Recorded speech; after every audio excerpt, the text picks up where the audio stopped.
ఈ నెల 23 తర్వాత ఎప్పుడైనా సమ్మెకు పోయే అవకాశం ఉంటుందని ఆర్టీసీ జేఏసీ చైర్మన్ వెంకన్న స్పష్టం చేశారు.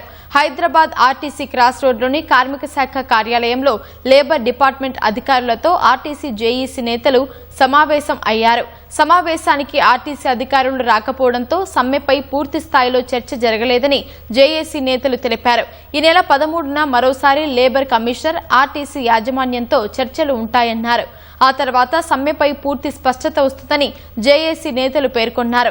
ఇప్పటికైనా ప్రభుత్వం యాజమాన్యం కార్మికుల సమస్యల పరిష్కారంపై దృష్టి సారించి సానుకూలంగా స్పందించాలని విజ్ఞప్తి చేశారు.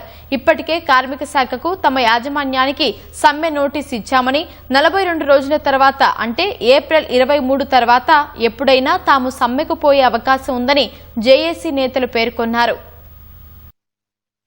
మార్చిన ఏదైతే సమ్మె నోటీసు ఇచ్చడం జరిగిందో మరి యాజమాన్యం కానీ ప్రభుత్వం కానీ ఇంత కూడా ఉలుకు పలుకు లేకుండా నిమ్మకు నీరెత్తినట్లుగా వ్యవహరిస్తూ ఉన్నారు. మరి 38,000 కార్మికుల సమస్యలు పట్టవా అనేటువంటిది కూడా ఈరోజు ఈ జేఏసీ పక్షాన నేను ప్రశ్నిస్తూ ఉన్నా.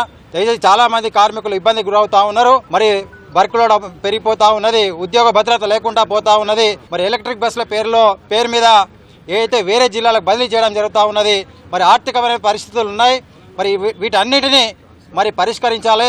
కాంగ్రెస్ మేనిఫెస్టోలో పెట్టిన అంశం ఏవైతే ఉన్నాయో ఆర్టీసీని ప్రభుత్వంలో విలీనం చేయాలనేటువంటిది కూడా ఈ జేఏసీ పక్షాన డిమాండ్ చేస్తా ఉన్నాం. ప్రభుత్వం కూడా ఎన్నిసార్లు మాట్లాడినా 2.5 సంవత్సరాల నుంచి అపాయింట్మెంట్ కూడా ఇవ్వకుండా సమ్మె నోటీస్ ఇస్తే మాట్లాడకపోవడాన్ని తీవ్రంగా దీన్ని ఖండిస్తా ఉన్నాం, వ్యతిరేకిస్తా ఉన్నాం. ఇది ప్రజాపాలన ప్రభుత్వం కాదు, ఇది కార్మిక వ్యతిరేక ప్రభుత్వము, ఇది ఆర్టీసీని నిర్వీర్యం చేసే ప్రభుత్వము. తప్పకుండా ఆర్టీసీ నుంచి కార్మికులని బయటకు పంపించే ప్రయత్నం చేస్తా ఉన్నది.